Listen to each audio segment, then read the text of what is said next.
நீலகிரி மாவட்ட திமுக மகளிர் அணி, மகளிர் தொண்டர் அணி அமைப்பாளர், துணை அமைப்பாளர்கள் மற்றும் அனைத்து மகளிர் அணி நிர்வாகிகள் கலந்து கொண்ட கூட்டம் உதகை கலைஞர் அறிவாலயத்தில் மாவட்ட கழக செயலாளர் பாமு முபாரக் அவர்கள் தலைமையில் நடைபெற்றது. இக்கூட்டத்தில் மாவட்ட மகளிர் அணி அமைப்பாளர் கோமதி அனைவரையும் வரவேற்றார். மாநில மகளிர் தொண்டர் அணி செயலாளர் நாமக்கல் ராணி, மாநில துணை செயலாளர் கோவை மண்டல பொறுப்பாளர் கோவை மாலதி ஆகியோர் கலந்து கொண்டு மகளிர் அணியினர் மேற்கொள்ள உள்ள பணிகள் குறித்து சிறப்புரையாற்றினர். தொடர்ந்து மாவட்ட மகளிர் அணி நிர்வாகிகள் தங்களது பகுதிகளில் பூர்த்தி செய்யப்பட்ட புதிய மகளிர் அணி உறுப்பினர்கள் படிவங்களை வழங்கினார்கள். கூட்டத்தில் மாவட்ட துணை செயலாளர்கள் ரவிக்குமார், லட்சுமி, மாவட்ட பொருளாளர் நாசர் அலி, தலைமை செயற்குழு உறுப்பினர் இளங்கோவன், மாவட்ட மகளிர் அணி துணைத் தலைவர் வாணீஸ்வரி, திமுக நகரமன்ற உறுப்பினர்கள் என பலர் கலந்து கொண்டனர்.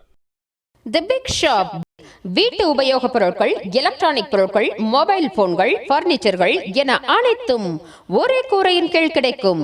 பஜாஜ் ஃபைனான்ஸ் வசதி உண்டு. A shop where your shopping never ends. அதனால மலை ஏறி இறங்குறது எவ்வளவு பெரிய சிரமம். ஒவ்வொரு வீடா போய் ஒவ்வொரு தெருவா ஒவ்வொரு வீடா போய் இந்த வேலையை செய்யறது மிகப்பெரிய பணி. அதை சிறப்பாக செஞ்சுட்டு இருக்கீங்க. இன்னும் கொஞ்சம் உறுப்பினர் சேர்க்கை நம்ம இன்னும் கொஞ்சம் நிறையவே பண்ணலாம். ஏன்னா 10,000 டார்கெட் கொடுத்துருக்காங்க ஒரு மாவட்டத்துக்கு. இன்னும் கொஞ்சம் நம்ம முடிக்க வேண்டியது இருக்கு. இரண்டாவது, நாடாளுமன்ற உறுப்பினர் மரியாதைக்குரிய ராசான் அவர்களை வெற்றி பெற செய்யல மகளிர் அணியின் பங்கு அளப்பரியது. நீங்கள் இல்லாமல் இந்த இத்தகைய வெற்றி சாத்தியம் இல்லை. நமக்கு 50% கொடுத்துருக்காங்க. மகத்தான திட்டங்கள் எல்லாம் முதல்ல எடுத்தோன்னா பஸ், இலவச பஸ், இது மாதிரி 5 திட்டங்கள் எடுத்தோன்னு கொடுத்தாரு.